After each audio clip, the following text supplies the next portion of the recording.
አጫጭር የውጭ ሀገርና የውስጥ ሀገር ዜናዎችን አብረን እናያለን። አብራችሁን ቆዩ። ትራምፕ የዓለምን ፖለቲካ የሚያናውጥ ማስጠንቀቂያ ሰጡ። በኢትዮጵያ ደግሞ አዲስ የሥራ ሕግ ወጥቷል። 5 ቀን ከቀሩ ስራውን ሊያጡ ይችላሉ። እንዲሁም በትራንስፖርት ዘርፍ የተፈጸሙ አስገራሚ ዘረፋ ተጋልጧል። ዛሬ የምናያቸው እነዚህን 4 ትኩስ መረጃዎች ነው። እስከ መጨረሻው አብራችሁን ቆዩ። ዶናልድ ትራምፕ በድጋሚ ወደ ዋይት ሃውስ ከመጡ በኋላ ለመጀመሪያ ጊዜ በኢራን ላይ ጠንከር ያለ መግለጫ ሰጥተዋል።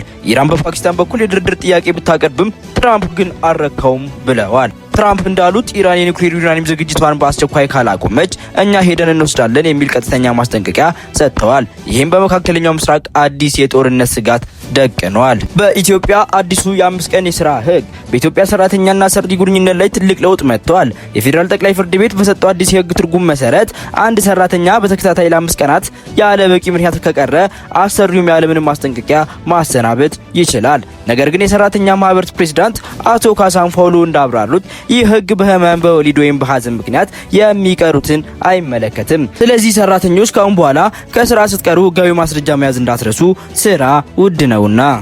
የኤሌክትሪክ አገልግሎት አዲስ አማራጭ። የኢትዮጵያ ኤሌክትሪክ አገልግሎት አዲስ ደስ የሚል ዜና ይዞ መጥቷል።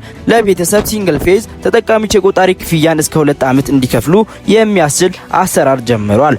በተለይ አዲስ ቆጣሪ ለሚያስገቡ ሰዎች ክፍያውን በ6 ወር ውስጥ ከከፈሉ ምንም አይነት ወለድ አይታሰብባቸውም። ይህ ለብዙዎች ትልቅ እፎይታ ነው። በትራንስፖርት ላይ የተወሰደው እርምጃ።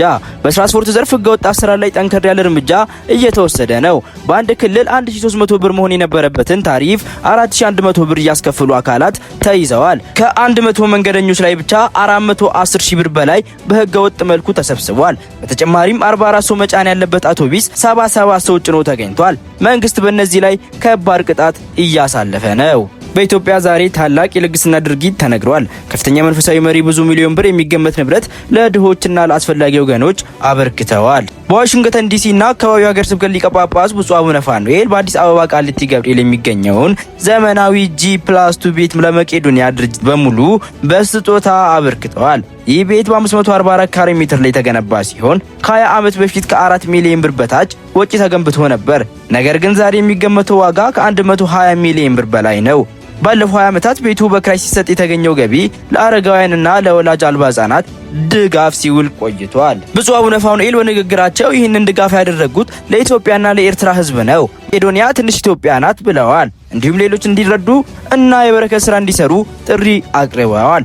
በዚህ አዲስ ስጦታ አንድ ተጨማሪ ቅርንጫፍ በመክፈት ወደ 57 እንደሚታደግ ገልጿል።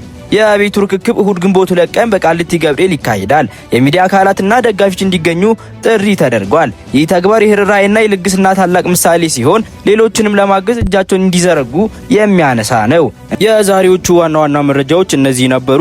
መረጃው ጠቃሚ ሆኖ ካገኛችሁት ለጓደኞቻችሁ ሼር አድርጉት። ለተጨማሪ ትኩስ ዜናዎች ፎሎ ማድረጋችሁ እንዳትረሱ። ነገ በሌላ መረጃ እስክንገናኝ ቻው። ለምቲ ኒውስ የእናንተ የቅዳሜ ምርጫ ይሁን። እናንተ ተወዳጆች ናችሁ።